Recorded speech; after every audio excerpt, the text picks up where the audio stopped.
لكافة المناضلين الصامدين في منطقة الحسيمة وفي منطقة الدار البيضاء بجميع المناطق. جئنا منتدبين عن مبادرة الحراك الشعبي بمدينة الدار البيضاء لمساندة ومؤازرة إخواننا في منطقة الحسيمة. شاهدنا بأم أعيننا. كان شحال هادي هادشي كتناقلوا وسائل الإعلام، أما اليوم هادشي شاهدناه بأم أعيننا. القمع المسلط على أبناء هذه المنطقة، قنابل مسيلة للدموع، اعتقالات بالعشرات، إغماءات بالعشرات، اعتقال الناس بشكل عشوائي، علما أن الناس خارجين بشكل سلمي كيرفعوا شعارات سلمية. فتحية نضالية لسكان هذه المنطقة الصامدة المناضلة، أبناء المجاهد العظيم الكبير سيدي محمد بن عبد الكريم الخطابي رحمه الله.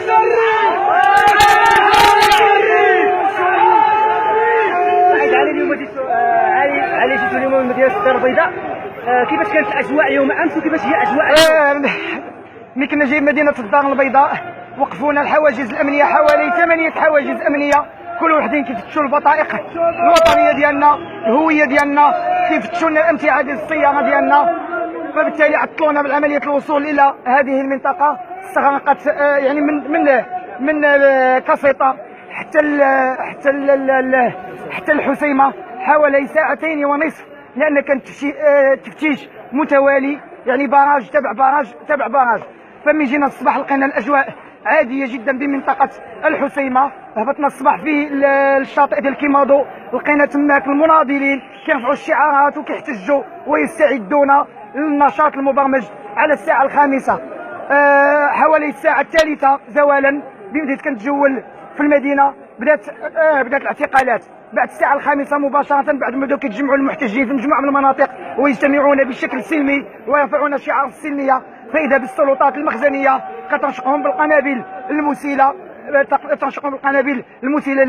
للدموع وتعتقل العشرات منهم. وأشيد بالسلمية ديال هاد الناس، وفعلا عرفنا بأن هذه منطقة يجب أن تعلن بأنها منطقة منكوبة أمنيا، لأن عدد الأمن اللي فيها أكبر من عدد السكان اللي فيها، وهذا عيب وهذا عار. إذا كانوا هاد الناس كيكذبوا في وسائل الإعلام وكيدعوا الناس للتهدئة، فمازال أحد الساعة كيعتقلوا الناس وكيضربوا الناس بالغازات المسيلة للدموع. فبالتالي الشعارات ديال الحكومة والقائمين بالأمر كلها كذب في كذب وبهتان وزور، ونحن حاضرين شهود عيان وسننقل ما شاهدناه طيلة هذا اليوم إلى سكان مدينة الدار البيضاء وإلى سكان هذا الوطن الحبيب. وتحية نضالية للجميع.